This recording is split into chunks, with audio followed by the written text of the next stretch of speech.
Nos enfants seront étrangers sur la terre de leurs ancêtres. Cela ne doit pas arriver. Et je crois que c'est le sens de cette rencontre. Le second point. Le second thème parle des funérailles pompeuses, avec son corollaire de conservation abusive des corps dans les morts. Elle constitue la principale source d'appauvrissement de nos populations et même de nos cadres. Chez le BT, le sait, honorer les corps, les morts est sacré. Aujourd'hui, ce qui était sacré est devenu parfois excessif, de sorte qu'on puisse dire « Ah, les funérailles », quand l'honneur devient un fardeau. Mais depuis quand l'amour se mesure-t-il en millions? Un enterrement digne ne doit pas enterrer les vivants. Nous devons retrouver la sagesse de nos ancêtres. Que dire de notre jeunesse? Cette génération qui nous appelle au secours. Regardons la vérité en face. La drogue a gagné nos villages, nos quartiers, avec son lot de fumoirs, qui jonche nos villes et villages. C'est le symbole de la destruction de notre jeunesse, qui est pourtant censé constituer l'avenir de notre société. Partout, nos enfants tombent parce que la drogue les attrape, les détruit, les efface.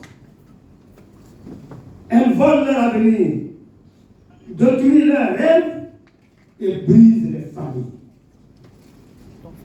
Et pendant ce temps, nous regardons.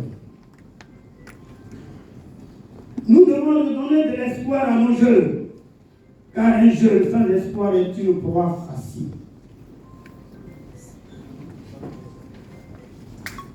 Parlons enfin de notre culture qui se meurt petit à petit. Il n'y a presque plus de tam-tam dans nos villages. Le ticket, qui était une sorte de compétition de danse entre nos villages, n'existe plus.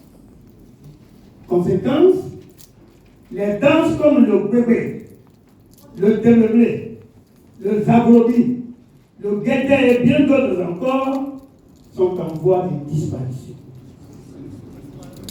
Le tam-tam parleur, qui était le messager de nos parents, est devenu rare. Il était non seulement plus rapide, mais aussi s'adressait-il en même temps à un auditoire plus large, contrairement au téléphone avec lequel on communique d'un individu à un autre de nos jours.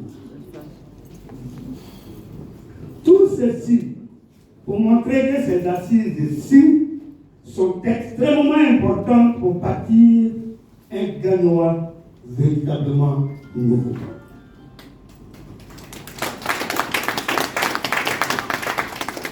Nous, les chefs de village, attendons beaucoup de ces travaux.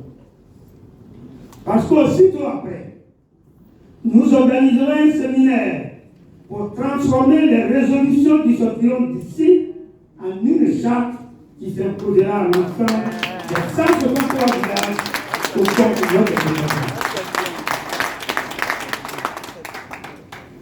Nous y arriverons, à condition qu'on opère en nous-mêmes un profond changement de mentalité que j'appelle souvent une révolution comportementale.